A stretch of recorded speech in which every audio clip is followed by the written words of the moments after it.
All right. Good afternoon, everyone. I am so excited about today's Confianza Live because I have a special friend and colleague here, longtime collaborator and overall just wonderful person, Emily Francis. Hello. Oh, hello, Miss Sarah. How are you? Thank you for having me. So much fun. Oh, I couldn't think of a better way to end such a hectic week than to end it on a high note with you, Emily Francis. Well, tell me about it. It's the Friday. It feels like still like Wednesday. There's so much I need to do. But yeah, thank goodness it's Friday. Yeah, I'm not done working yet, right? But this is a nice way to pause and celebrate the week. Yeah. So we're going to be talking today about the tried and true practices and then some new practices and ideas for how do we honor students' identities and families' identities and really build that community and keep that community between home and school, which is tough work and not always obvious for all teachers, right? Exactly. Integrating identity.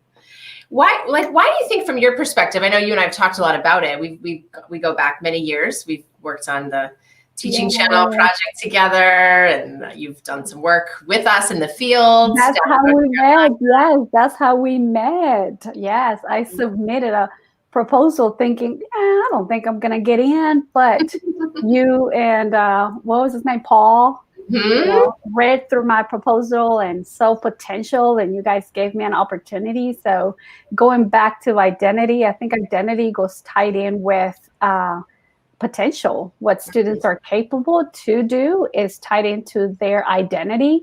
So you guys giving me the opportunity that, you saw potential in me and giving me the opportunity to participate in the top 5, what was it, Team Channel? Yeah, I mean, it was a project a long time ago. And if people are curious, it's on Teaching Channel, which is our collaborator of Confianza now, and Emily was one of our squadsters back in 2016. That's when we crazy. Right? Yes, because I saw the post on Twitter. I'm really new to Twitter, and I saw, across the country they were looking for 5 top ELL, and I'm like, I don't think I'm the top 5, but everybody else was applying. Like all the PLN that I followed, they were applying and they were encouraging everyone to apply. I'm like, I'm an ESL teacher. I'm just going to apply. Not knowing that you guys really gave me that opportunity. You should have seen me jumping up and down when I saw the email. I was like, oh my gosh. Well, now that we're talking about it, I'm going to put it in the chat because this is a classic story. You've written many versions of your story. This is one of your early versions, and now you do keynotes and you speak around the country, helping be a role model of what's possible for refugees. Yeah. And the one that you're going to share about the teaching channel, I love that one because I share my story, my journey, and then you come in sharing teacher ways to use the story and apply it in the classroom. So it's such a great combination on how we ended up publishing that. And that's something that I love about sharing my story. It's not about telling stories, it's what can we do once we know the story. Well, you've been an inspiration for me, and I know so many others. I just put 2 in the chat. First is Emily's story, one of the first stories she wrote for the Teaching Channel project back in the day, and then it wasn't published till a couple of years later. But the one that we kind of co-wrote, where I kind of layered your story around why identity, because identity is so central to the work that we do at Confianza around mutual respect and trust, and it's so central to your work as a teacher as well. It is. It is core. It is core, and it's something that when I started my career as an ESL teacher, I took to heart, not only because I went through that experience of being ignored in my culture, my identity through high school, but because as a mediators and as advocates for ELLs, that's something we need to do, is to protect our students' individuality and our students' identity. Because if we don't do it, they're not going to do it for themselves. Or at least we need to start doing it so they can go on and do it for themselves. So let me just, I finished writing a blog not too long ago about something I encountered in a picture book. I love using picture books for identity. So if you notice here in the book Dreamers by Yuji Morales, here is a picture where Yuji packs up all her stuff because she's leaving. She's migrating from Mexico to the US. And you can see that she's packing up stuff that means a lot to her. Her art, her culture, anything that means important. That's packing our culture. So when we come to this country, we bring what's so special to us, our identity, our language, our culture. And sometimes we keep it packed up. Like it happened through me through college, through high school. We keep it to ourselves because we don't see it reaffirmed in the classrooms. So I walked into my high school and I didn't see anything that will say, Astrid, your culture is important. Astrid, your language is important. They couldn't even say my name. So when I noticed that there was no room for my identity and culture, I kept it packed in.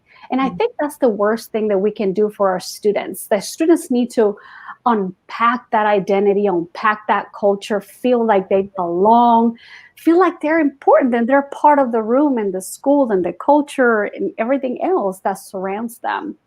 Because later on, look, we can use that to inspire others.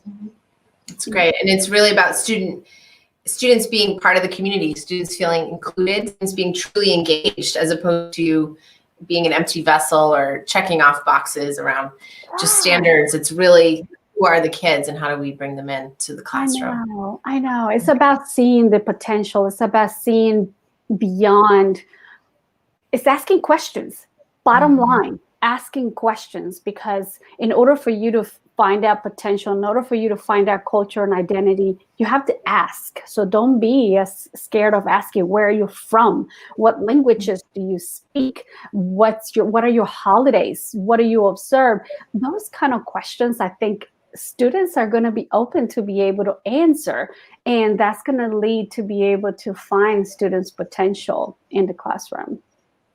Yeah, I think when some people, try to address culturally responsive and sustaining practices and bringing in culture and equity-based instruction, we can tend to overcomplicate it when it is really, it kind of boils down to what you said about asking the students and being a learner yourself. Learn from your students. Yes.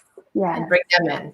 I know. And there's some great lessons out there. And, it's not about making the first week of school a get to know you kind of theme and then forget about getting to know you. Because what if your students come a week after, they miss the get to know you part and you don't get to know them.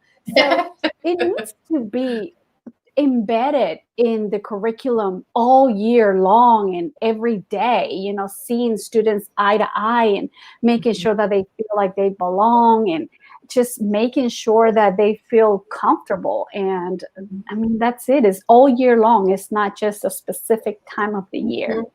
Yes, thank you so much for saying that. It's not something that we just check off or just during the beginning of the year when we build our communities. Speaking of building communities, I know a lot of teachers I'm working with as a coach and leaders right now getting ready for the school year. I know you're launching your school year on Monday. How can you help us think about building that community, especially with students that we don't know yet, that might be new to our caseloads, our classrooms, our virtual classrooms, even all remote? Some of us are going to all remote or hybrid. How do you see yourself building that community with students that you've never met before, perhaps, and in these new spaces come fall or come Monday in your case? I know, come Monday, seriously, we have that starting Monday. Starting Monday, I'm staying away from sharing a ton of links. Go here, do this, do that. No, I think to start with, it's just opening the application and say, hey, I'm here. I'm listening. What are your needs? What's important for you? What do you want to accomplish this semester? Like, let students know that you want to hear from them. And, basically everything you do in the classroom, I believe you can do online. Like, one of the examples is a name tent. I do a paper name tent to get to know, my students' names. So they put their names and where they're from and what country, but they can do this electronically, with a Google slide, and they can do this. So you can create a Google slide with the students' names and identities. Another activity that I do is to get to know students is an I am poem. Again, I do it on paper in the classroom, but this is something students can do online. You know, you can create a format where students make a list of things that make them who they are. So let's not be intimidated by going just online, because there's a lot of things that we can accomplish, especially getting to know them. It's a great attitude that you have, Emily. I've always admired that about you, and you know, overcoming, right, and finding what we can do within the major things that feel like we can't do them. This just the overwhelming that I think overwhelm that a lot of people feel right now. Right. I think what I'm hearing is we can really transfer those activities that we have to listen to students, kind of uncomplicate it, at least as we get going in the school year, and then keep the identity embedded throughout, keep making sure that students are there. And then even considering like things that we would do on paper online, like the storytelling, I know is a big part of your work, and having students tell their stories. I Am Poem's a great example of that. Yes. So you're thinking of just doing that, say through nuts and bolts tools like Google Slides and things like that. Yes. One that I use all the time and I give a lot of credit to is Right Reader, and it's a website. It's not an app. It used to be an app, but it's a website where students create and publish their own books. So I use a lot of storytelling through Right Reader, where students, you know, can upload pictures, and every semester I've had students publish their stories so much that the International Literacy Association picked up their stories, and they have been published on their website and in their magazine. I think students just need a platform, whatever the platform is, whether it's Google Slides, Right Reader, or whatever your platform might be. Storyboard, that is another website that kids can tell their stories using figures. So all of those websites are great. As long as you provide the platform, the student has the opportunity to share their stories. Yes, absolutely. And I know I've heard you speak in several keynotes and in our work together around, it's about stories, not statistics, like really moving beyond the number of how we measure students, which is key. Yes, I love that, because, you know, statistics really lead to failure. Like, really, I mean, we need labels. Don't get me wrong. Like, I need to know if my students have an EC label. I need to know if they are ESL. I need to know if they have a 504. Those things are important to be able to provide the adequate support. But at the same time, we cannot use it for them to lead us to failure. We can use it for more effective ways to switch that narrative and have them be successful. So lack of, you know, the language shouldn't be a problem. Lack of, you know, understanding content. We all learn at different ways. So just empowering students to see themselves as successful individuals versus getting a high school diploma, you know? Like, I got a GED, and with a GED now I have a master's degree. So a high school diploma shouldn't be the goal. It should be creating individuals who want to make a difference in society. Like, I want to change the world. I would feel like that. Honest to God, I feel like I don't want to leave my classroom, because I feel like I hold the key to so many possibilities to change the world. And if I can transfer that to my students, golly, imagine that. I have right there so many bodies that can make so much difference in the world. All the seeds that are being planted and the empowering. Yeah, it's great. You know, and you and I have written another blog, I'll put that in the chat too, about that power that you talked about when students are telling their own stories and then they become the authors. So the honoring students' identities, and in the blog I write about how I've done it as an L teacher, again, using PowerPoint, something really basic, you know, many years ago when I started teaching, and having students write their own stories and then do the hopes and dreams and where do you want to go? And then that itself becomes an act of power balancing, because they don't have to just be the receptors, but they can, again, be the teachers, publishers.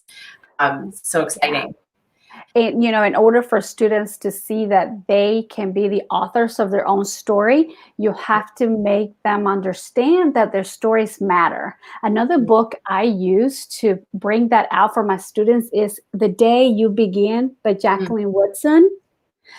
I was at Barnes and Nobles when I came across this book. I'm not kidding you. I was crying in the hallway there reading this book. It is just so powerful to see that someone doesn't see their narrative and their story as special. And all of a sudden, it clicks on this character that her experiences matter. And I'm just going to share it because your experience is different than mine, but I'm going to share it. And she decides to share her story. And when she does, she realizes that there's connection with other classmates. How powerful is that? So when students do that, when they see that a simple character has the courage to say, hey, I matter, my experience matters, and I'm going to share it, that's when we empower them to tell their stories. Because, storytelling, like telling your own story, hurts.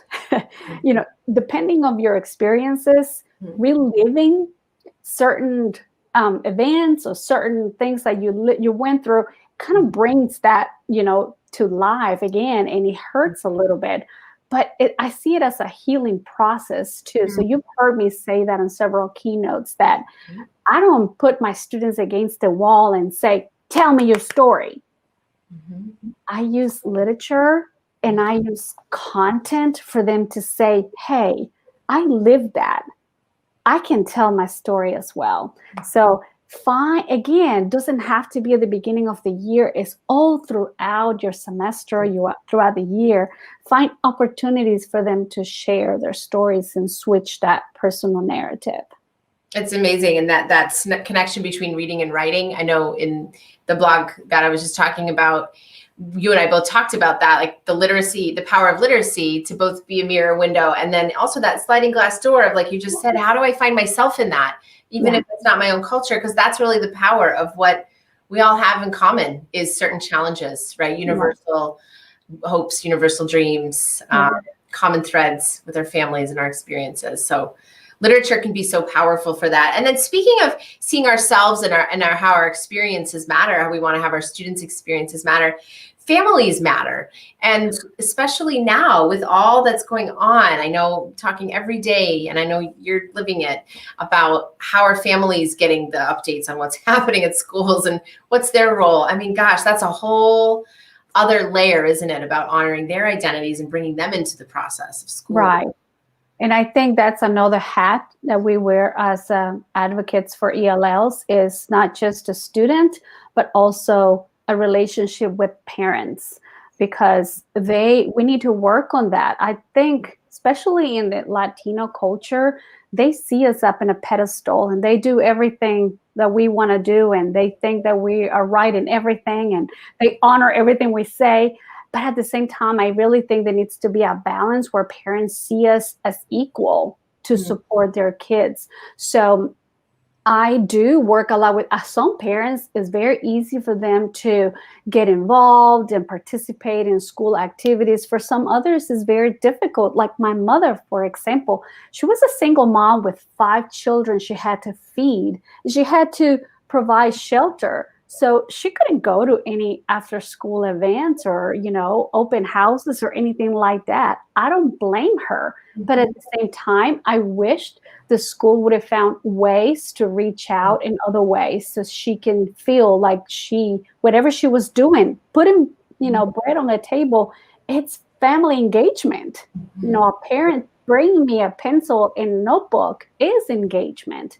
And so what I'm doing now is, of course, I'm trying to call my parents and my students to make sure that they are aware of the school changes. But I started Facebook Live where I provide information about what's happening in my county.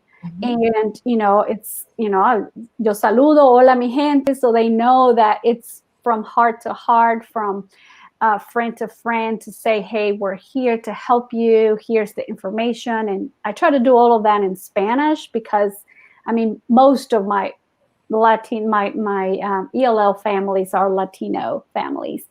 And so it's It's been pretty good.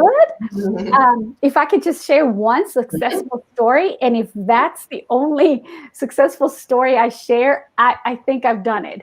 So I had one parent who sent me an inbox message saying, I think I registered my child for kindergarten, but I'm not sure. So I was going back and forth with the school to make sure that she had finished enrollment until finally 3 days later, enrollment was complete, all online. She uploaded all her documents.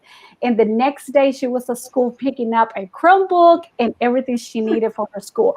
And she was like, thank you, thank you. I don't even know her. Oh. She just connected through those videos that I'm making. So if that's what the change that I'm doing, just connecting with families so they are aware of all these changes, then so be it. Yeah. That's wonderful. And I know you've utilized the same software that we're using right now, the StreamYard, to bring that in the free version. Yes. Everybody needs to know that you're my go-to, you're my mentor, you're everything. Yeah, you're gonna have to be my forward for my book too. You're gonna have to be, with me for the rest of my career. No, I'm not going anywhere, trust me, unless you don't want me to. But no, but in all honesty, you gotta share. Yeah. No, but it was, I think your idea is so brilliant to just use social media in a way that brings the video in. And then like we're doing here, Carly Spina's with us, Darlene, other people chatting through the multimodality, whether it's YouTube or the website and Facebook. And that's how families can communicate. It doesn't always have to be the robocall and the email and the Google survey. Like, let's just be as like face-to-face as much as we can. Yes. And again, going back to opportunities, because, parents may not have the time to go to their websites and download everything, but they can just, while they're working, they can pull up a video and listen to the video for information. So again, back to providing platforms and opportunities for parents.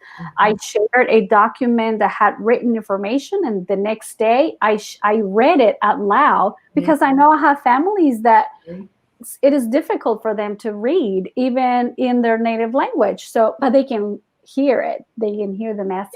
Yeah. Multiple modalities, which brings it back to how we work with children and how we want to work with each other, right? Right. Listening, speaking, building those relationships, bringing their identities. It's a beautiful example, and I want to thank you for sharing that with us. And I really want to thank you as we wrap up for sharing so many great tips for going back to school and how do we maybe not be afraid of technology, which can be really scary. I'm always a technology learner myself. I've been doing this online PD for over 10 years in some way, shape, or form, and I don't know it all. So we got to be learners, right? And you really That's right. I know we're all scared. I'm scared. I told my students yesterday on an Instagram Live, I said, if you're scared, I'm scared too, because it's all new for all of us. So, we just got to make it the best we can, have a good attitude, because if we don't, they won't. So let's try to model that for our students. Yes, we are role models. And with that, what a fantastic role model you are. We've got your blog up here. Thank you. Unmissable. She's always sharing her stories and her tips from her classrooms. And if you don't follow Emily on Twitter, please do, because she's one of the most amazing Twitter rock stars and teacher rock stars out in the it's kind of my hobby. You'll find me there. It's amazing. Emily, I'm so honored to know you as a friend and as a colleague, and I really want to thank you for taking the extra time this week to fill us in on what you're thinking and how you're approaching your school year starting on Monday. Well, thank you so much for having me. I appreciate that. It's always great to see you, and have a wonderful weekend, everybody. Take good care of yourselves. Do something good for yourself in all of this, caring for others, right? That's true. And we hope that the school year starts well for everybody. Take care. Thank you. Bye. Thank you.